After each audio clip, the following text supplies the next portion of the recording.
নমস্কাৰ বন্ধু বান্ধৱীসকল, welcome back to my channel. মই আজি এটা মাছৰ ৰেচিপি লৈ আহিছোঁ।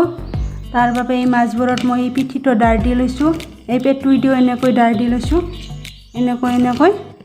এতিয়া এইখিনিৰ মই এখন খাৰণী বনাম। ভিডিঅ'টো শেষলৈকে চাই। এয়া মই মাছ ভাজা কৰা এইটোতে কেইটামান এই বগা সৰিয়হ দি লৈছোঁ, তাৰপিছত কেঁচা জলকীয়া দিছোঁ, তাৰপিছত পাঁচফোৰণ দিছোঁ, নহৰু পিঁয়াজ আদা এইখিনি দি দিছোঁ। ইয়াতে মিহিকৈ কাটি দিছোঁ।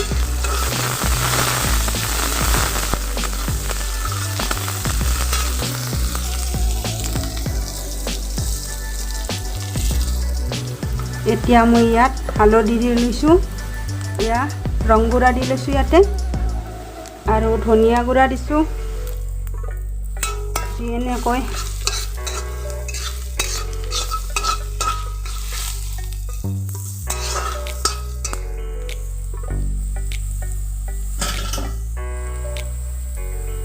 এইখিনি ভালদৰে ভজা হোৱাত মই ইয়াতে পানী দি দিছোঁ।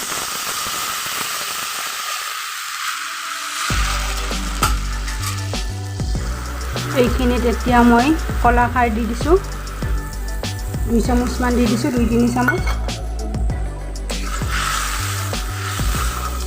ৰঙা হৈ গৈছে।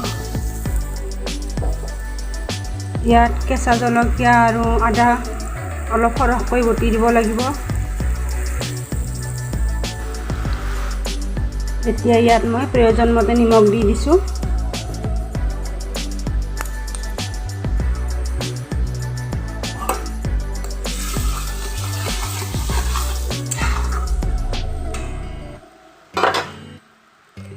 তাৰপিছত ইয়াতে মই এয়া মাছ দি লৈছোঁ, মাছ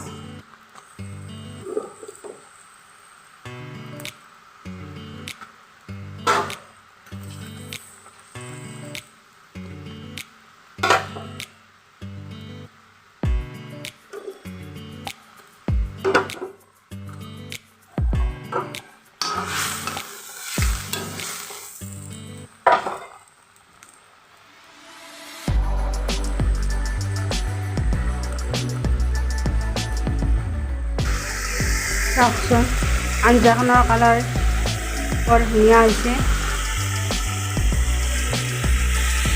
এই মাছৰ চুপটো বহুত সোৱাদ লাগে। একেবাৰে কম খৰচতে বনাব পৰা মোৰ যদি খাৰণীখন ভাল লাগিলে এটা লাইক কৰি দিব, শ্বেয়াৰ কৰি দিব, শেষত মোৰ চেনেলটো ছাবস্ক্ৰাইব কৰিব।